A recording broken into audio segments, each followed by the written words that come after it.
Baik, Assalamualaikum warahmatullahi wabarakatuh. Selamat malam.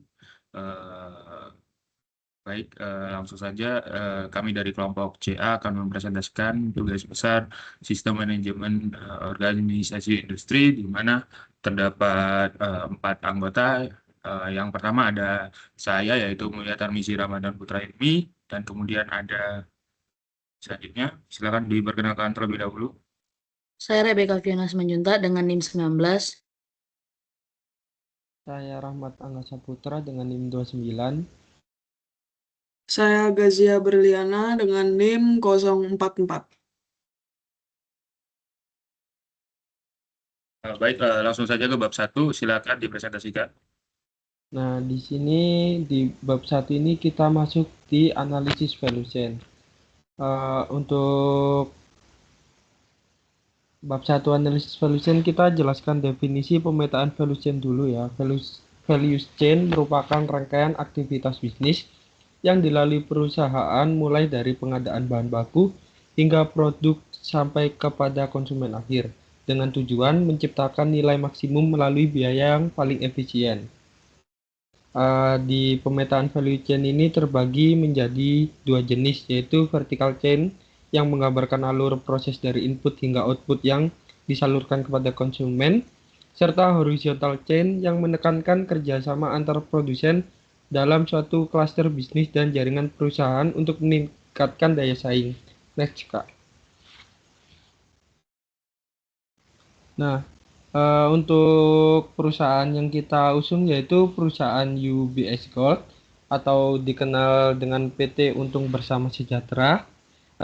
Perusahaan ini adalah perusahaan swasta asal Surabaya yang didirikan sejak tahun 1975 dan bergerak di bidang produksi perhiasan emas serta logam mulia. Next, Kak. Nah, kita masuk di inbound logistik. Inbound logistik sendiri adalah tahap awal rantai nilai yang mencakup penerimaan dan pengelolaan bahan baku untuk mendukung proses produksi.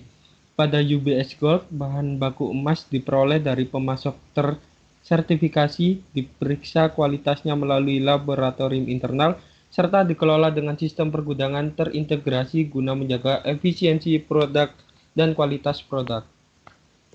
Next, Kak. Di operation, di tahap ini bahan baku emas diproses menjadi berbagai bentuk produk seperti cincin, kalung, gelang, anting, dan lain sebagainya. Lalu pada outbound logistiknya berkaitan dengan distribusi produk kepada pelanggan, toko, dan mitra bisnis. Lalu ada marketing dan sales. Pada tahap pemasaran dan penjualan, UBS Gold fokus pada branding dan edukasi investasi emas melalui kampanye bertema emas untuk semua. Perusahaan mengedukasi masyarakat tentang pentingnya berinvestasi emas sebagai aset jangka panjang. Next, Kak. Nah, di bab 2 ini kita masuk pada analisis SWOT. Analisis SWOT merupakan teknik analisis yang penggunaannya dilakukan secara sistematis dalam rangka membantu manajemen untuk merancang rencana bisnis maupun organisasi yang komprehensif dan tepat sasaran. Selain itu, analisis SWOT adalah upaya dalam mengenali kekuatan, kelemahan, peluang, serta ancaman yang bertujuan untuk menentukan kinerja perusahaan. Untuk SWOT analisis kita bisa terlihat pada tabel yang sudah kita buat.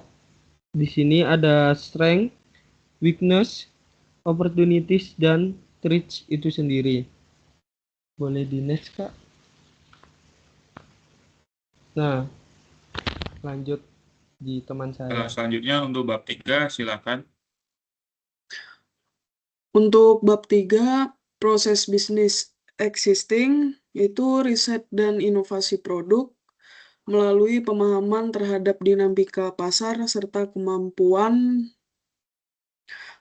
beradaptasi terhadap kebutuhan konsumen yang berkembang.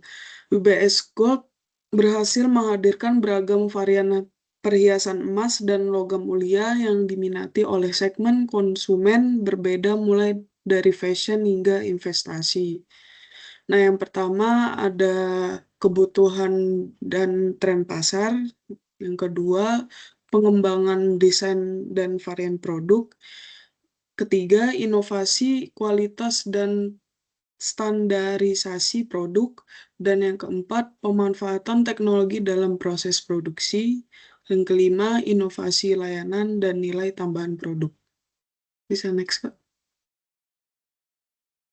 Baik, kalau untuk bab 4 yaitu analisis kekurangan, di mana analisis kekurangan pada proses riset dan inovasi produk, yaitu UBS Gold telah menjalankan kegiatan riset dan inovasi produk secara berkelanjutan. Masih terdapat beberapa keterbatasan yang berpotensi mempengaruhi efektivitas proses tersebut. Yang pertama yaitu ketergantungan pada tren pasar konvensional, di mana pada saat proses identifikasi kebutuhan dan tren pasar cenderung berfokus pada preferensi yang bersifat umum dan tren yang sudah berkembang. Yang kedua yaitu keterbatasan pemanfaatan data analitik lanjutan, di mana riset pasar yang dilakukan belum dijelaskan secara eksplisit menggunakan pendekatan data analitik atau big data secara mendalam. Kemudian yang ketiga yaitu siklus inovasi produk yang relatif panjang. Proses pengembangan desain dan standarisasi produk emas UBS Gold memerlukan waktu yang cukup panjang karena tingginya standar kualitas dan sertifikasi. Yang keempat yaitu inovasi layanan yang masih terbatas pada nilai fungsional. Inovasi layanan yang dikembangkan seperti buyback dan sertifikasi keaslian masih berfokus pada aspek fungsional. Selanjutnya yaitu analisis kekurangan pada proses pengadaan produksi, di mana yang pertama risiko ketergantungan pada pemasok tertentu. Meskipun pemasok telah melalui proses seleksi, ketergantungan pada pemasok tertentu dapat meningkatkan risiko gangguan pasokan bahan baku, terutama saat terjadi fluktuasi harga emas atau kendala eksternal pada rantai pasar global. Yang kedua yaitu fluktuasi harga emas yang sulit dikendalikan, di mana harga emas yang sangat dipengaruhi kondisi pasar global menjadi tantangan utama dalam pengadaan bahan baku. Yang ketiga yaitu koordinasi antar bagian yang berpotensi tidak optimal. Sinkronasi antara bagian pengadaan dan produksi sangat krusial, di mana ketidaktepatan perencanaan dapat menyebabkan kelebihan persediaan bahan baku serta kekurangan stok. Yang keempat yaitu ketergantungan pada tenaga kerja yang terampil, di mana proses produksi yang mengombinasikan teknologi dan keterampilan manual menyebabkan ketergantungan tinggi pada tenaga kerja yang terampil. Yang kelima yaitu fleksibilitas produksi yang terbatas, di mana penyesuaian produksi terhadap permintaan pasar memerlukan waktu dan perencanaan yang matang. Dalam kondisi lonjakan permintaan mendadak, sistem produksi berpotensi mengalami keterlambatan pemenuhan kebutuhan pasar. Yang selanjutnya yaitu analisis kekurangan pada proses distribusi dan logistik. Yang pertama, kompleksitas pengendalian distribusi multikanal, yaitu penggunaan berbagai saluran distribusi seperti gerai fisik, mitra resmi, dan e-commerce meningkatkan kompleksitas pengawasan. Yang kedua yaitu risiko keamanan dalam proses logistik. Meskipun standar keamanan yang ditetapkan UBS Gold sudah bagus, distribusi produk emas bernilai tinggi tetap memiliki risiko kehilangan atau kerusakan saat proses pengiriman. Yang ketiga yaitu ketergantungan pada pihak ketiga dalam pengiriman. Proses pengiriman yang melibatkan pihak logistik eksternal berpotensi menimbulkan keterlambatan distribusi yang berada di luar kendali langsung perusahaan. Pengelolaan persediaan yang kurang responsif terhadap permintaan real time, di mana sistem pengelolaan persediaan yang bersifat terpusat jadi satu di Surabaya berpotensi kurang responsif terhadap perubahan permintaan secara real time. Yang kelima yaitu keterbatasan pengalaman pelanggan pada distribusi digital. Meskipun telah memanfaatkan e-commerce sebagai pembelian online, pengalaman pelanggan dalam proses pengiriman, pelacakan produk, dan layanan purna jual masih berpotensi ditingkatkan agar sejalan dengan ekspektasi konsumen digital. Bab 5 yaitu proses usulan UBS Gold. Dari perencanaan tadi yang kekurangan, yaitu ada tujuan perancangan proses bisnis usulan, di mana proses bisnis usulan dirancang sebagai upaya perbaikan terhadap kelemahan pada proses bisnis existing UBS Gold, khususnya dalam meningkatkan efisiensi operasional, fleksibilitas terhadap kebutuhan pasar, serta pemanfaatan teknologi digital. Proses bisnis usulan pada riset dan inovasi produk, yaitu yang pertama penerapan data-driven market research, yang kedua yaitu pengembangan sistem umpan balik konsumen terintegrasi, yang ketiga yaitu percepatan siklus inovasi produk, di mana seperti contoh proses pengembangan desain produk diusulkan menggunakan konsep modular design.